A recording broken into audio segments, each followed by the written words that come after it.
नमस्कार। दबंग संवाद के एक और एपिसोड में मैं अजय मिश्र दबंग आपके सामने उपस्थित हूँ। और जैसा कि हमने तय किया था, मैंने आपको बताया था कि हम मंडल कमीशन का सिलसिलेवार विश्लेषण आपके सामने प्रस्तुत करेंगे। पहले एपिसोड में, एपिसोड 1 में मैंने आपको बताया उस पत्र के बारे में जो बीपी मंडल ने राष्ट्रपति महोदय को रिपोर्ट सौंपते समय रखा। एपिसोड 2 में आज मैं आपसे चर्चा कर रहा हूं रिपोर्ट, मुख्य रिपोर्ट के भाग 1 में के अध्याय 1 से मैं प्रारंभ करता हूं और क्रमशः पूरी रिपोर्ट आपके सामने रखूंगा। और जहां जहां कुछ तथ्य और तर्क मुझे बताने होंगे मैं आपको बताऊंगा, ताकि आप अपने मन से इसका विश्लेषण कर सकें।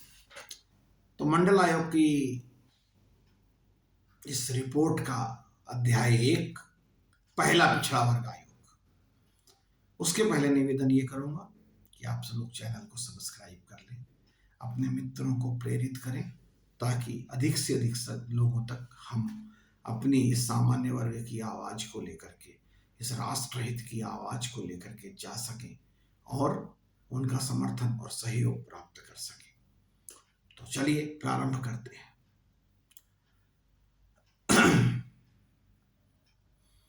पहला पिछड़ा वर्ग आयोग कब बना?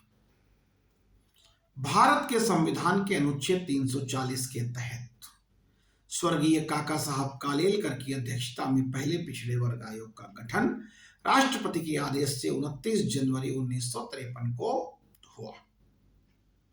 आयोग ने अपनी रिपोर्ट 30 मार्च 1955 को सौंपी। आयोग की संरचना और इसके विचारार्थ विषय के बारे में इस रिपोर्ट के परिशिष्ट के एक भाग 2 में दिया गया है। आयोग ने 182 सवालों की एक प्रश्नावली जारी की। इसमें राज्य सरकारों और आम जनता से जांच के विभिन्न पहलुओं पर सवाल पूछे गए। साथ ही आयोग ने देश भर का दौरा किया और मौके पर पहुंचकर साक्ष्य जुटाए।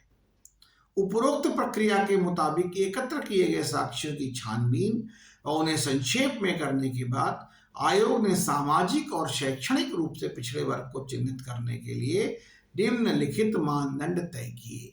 क्या? काका कालेलकर आयोग के मानदंड है जो मैं आपको बताने जा रहा हूं। पहला, 1 नंबर, हिंदू समाज के परंपरागत जाति क्रम में निम्न सामाजिक स्थिति।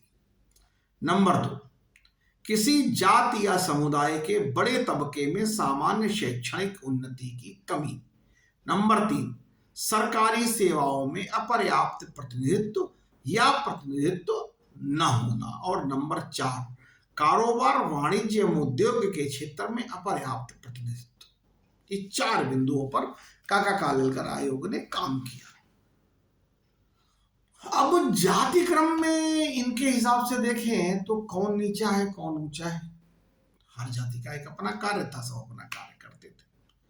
शैक्षणिक उन्नति का देखें तो मान्यवर विद्यालय खुल चुके थे देश में। जिसको शिक्षा ग्रहण करनी थी वो जा रहा था, जिसको नहीं करनी थी वो नहीं जा रहा था। सरकारी जब पढ़ोगे नहीं तो सरकारी सेवा में कैसे जाओगे? और कारोबार वाणिज्य करने के लिए आपको उसके लायक होना चाहिए। ये बहरहाल मेरा मत है। आयोग क्या कहता है आगे, हम उसके बारे में चर्चा करते हैं। काका कालेलकर आयोग ये कहता है कि हमने देश भर में 2399 पिछड़ी जातियों या समुदायों की सूची तैयार की और इनमें से 837 को अत्यंत पिछड़ा के रूप में वर्गीकृत किया।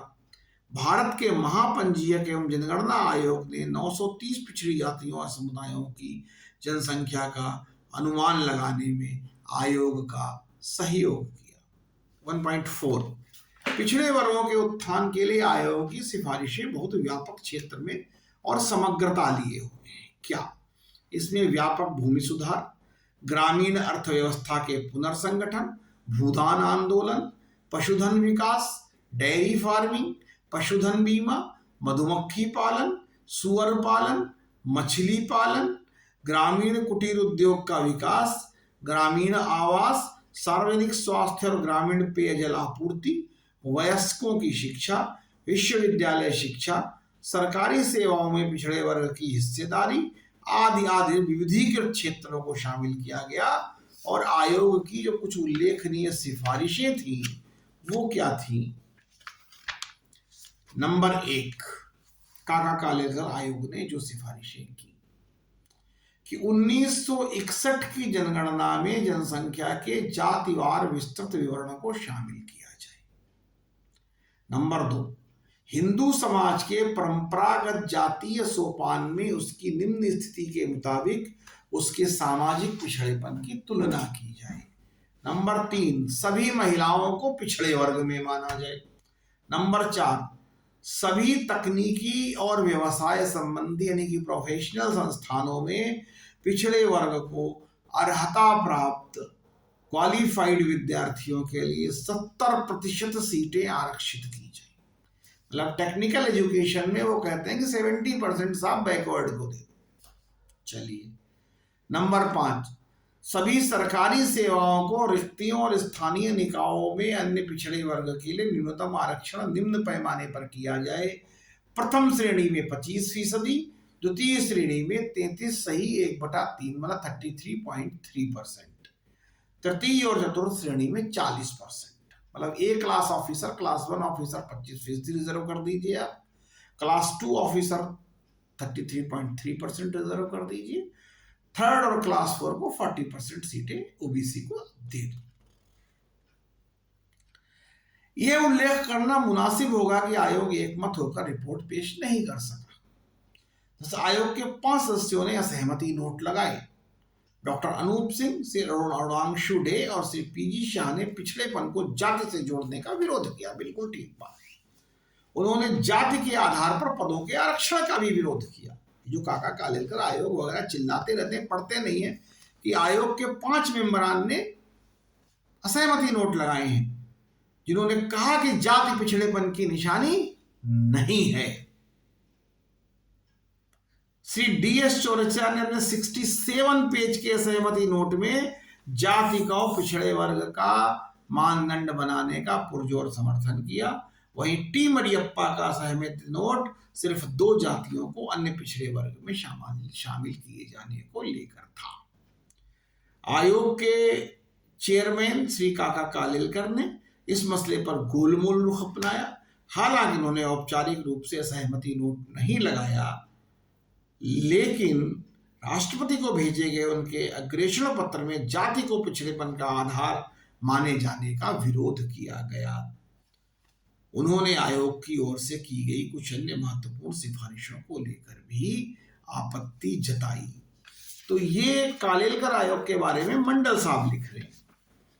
अब मंडल साहब क्या लिखना चाहते हैं आप ये देख लें।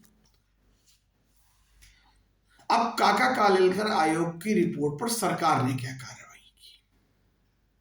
आयोग की रिपोर्ट की विस्तृत जांच पड़ताल के बाद सरकार ने संविधान के अनुच्छेद 340(3) के अनुपालन के लिए सरकार ने कार्रवाई ज्ञापन के साथ इसकी प्रति 3 सितंबर 1956 को संसद के दोनों सदनों में पेश किया।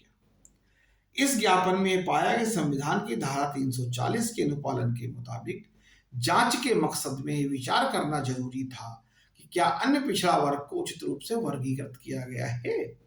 आयोग ने इसके लिए परीक्षण और मानदंड तय करना था जिसके माध्यम से वर्गीकरण किए जाने थे। उन्होंने ऐसे निर्विवाद मानदंड प्राप्त करने थे जिससे सामाजिक व शैक्षणिक पिछड़ेपन का मापन हो सके। आयोग इस मामले में एकमत नहीं रहा। दरअसल इस मामले में बहुत ज्यादा मतभिन्नता है। इसमें आगे कहा गया कि आयोग ने 2399 समुदायों को चिन्हित किया, जिसमें से सिर्फ 930 की ही अनुमानित आबादी 11.5 करोड़ है। इसके अलावा अनुसूचित जाति जनजाति अलग से 7 करोड़ है। 1951 की जनगणना के मुताबिक ये आंकड़े हैं। अब जाति को पिछड़ेपन का अगर आधार माने जाने के बारे में इसमें कहा गया था कि इससे इनकार नहीं किया जा सकता कि जाति व्यवस्था समतावादी समाज के विकास की राह की सबसे बड़ी बाधा है। किसी खास जाति को पिछड़े के रूप में चिन्हित किए जाने से मौजूदा व्यवस्था बरकरार रहेगी और जाति के आधार पर मौजूदा विभाजन स्थायी रूप से बना रह सकता है। बड़ी संख्या में जातियों और समुदायों को पिछड़े के रूप में चिन्हित किए जाने के सिलसिले में यह कहा गया है कि कुछ अपवादों को छोड़कर समूचे समुदाय को पिछड़े के रूप में चिन्हित किया जाए तो ऐसे में जरूरतमंद लोग कई तरफ से दलदल में फंस जाएंगे। ऐसे में शायद ही कुछ विशेष ध्यान या पर्याप्त सहायता जरूरतमंद तक पहुंचाई जा सके। साथ ही इससे संविधान के अनुच्छेद 340 में दी गई व्यवस्था की शर्तें भी पूरी नहीं हो सकेंगी। उपरोक्त तथ्यों को देखते हुए सरकार ने पाया कि यह जरूरी है कि सामाजिक और शैक्षणिक रूप से पिछड़े वर्ग के लिए काम किए जाने योग्य और सकारात्मक दायरा तय किया जाए तथा आगे की जांच की जाए, जिससे आयोग द्वारा पाई गई खामियों की दिशा में बेहतर काम किया जा सके। ज्ञापन में यह भी उल्लेख किया गया कि योजना आयोग ने पहले ही पिछड़ेपन को दूर करने के लिए विकास कार्यक्रम तैयार किए हैं और ध्यान दिए जाने वाला मुख्य बिंदु ये है कि क्या पिछड़े वर्ग के लिए विशेष रूप से काम करने और उन पर विशेष ध्यान दिए जाने की जरूरत है या मौजूदा कार्यक्रमों के ढांचे में प्राथमिकताओं को फिर से व्यवस्थित करने की जरूरत है या अतिरिक्त कार्यक्रम बनाए जाने की जरूरत है। संयोग से आयोग की रिपोर्ट पर संसद में चर्चा नहीं हुई थी। अब संसद में ज्ञापन पेश किए जाने के बाद सरकार ने पिछड़ेपन को तलाशने के लिए जाति से इतर कुछ दायरा तलाशने की कोशिश की, जो पिछड़े वर्ग को निर्धारित करने के लिए व्यावहारिक रूप से लागू किया जा सके। डेप्यूटी रजिस्ट्रार जनरल को एक प्रायोगिक सर्वे करने को कहा गया, जिससे ये देखा जा सके कि पिछड़ेपन को जाति के बजाय पेशे या पेशेवर समुदाय से जोड़ा जा सकता है। इस तरह का सर्वे किया गया, लेकिन ये वांछित दायरा तय करने में असफल रहा। इस मसले पर 7 अप्रैल 1959 को राज्यों के प्रतिनिधियों के सम्मेलन में भी चर्चा की गई थी। इसके बाद गृह मंत्रालय के अधीन राज्य के अधिकारियों की एक बैठक में भी विचार किया गया। इन कोशिशों के बाद भी कोई आम सहमति नहीं बन सकी। आखिर में केंद्र सरकार ने यह फैसला किया कि पिछड़े वर्ग की कोई अखिल भारतीय सूची नहीं तैयार की जानी चाहिए और न ही केंद्र सरकार की सेवाओं अनुसूचित जाति जनजाति के अलावा पिछड़े वर्ग के किसी समूह को आरक्षण दिया जाना चाहिए। इसी क्रम में 14 अगस्त 1961 को केंद्रीय गृह मंत्रालय ने सभी राज्य सरकारों को यह बताते हुए लिखा कि राज्य सरकारों को पिछड़ेपन को परिभाषित करने के लिए अपना दायरा तय करने का अधिकार है। वहीं केंद्र सरकार के विचार से यह बेहतर होगा कि जाति के बजाय आर्थिक आधार पर पिछड़ापन तय किया जाए।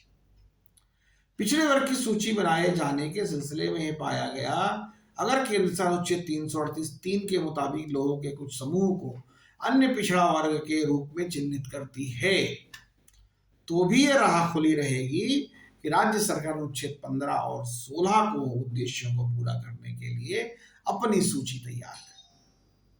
राज्य सरकार अपनी सूची का निर्माण कर सकती है और इसके बाद केंद्र सरकार की ओर से बनाई गई कोई भी अखिल भारतीय सूची की उपयोगिता नहीं रहेगी।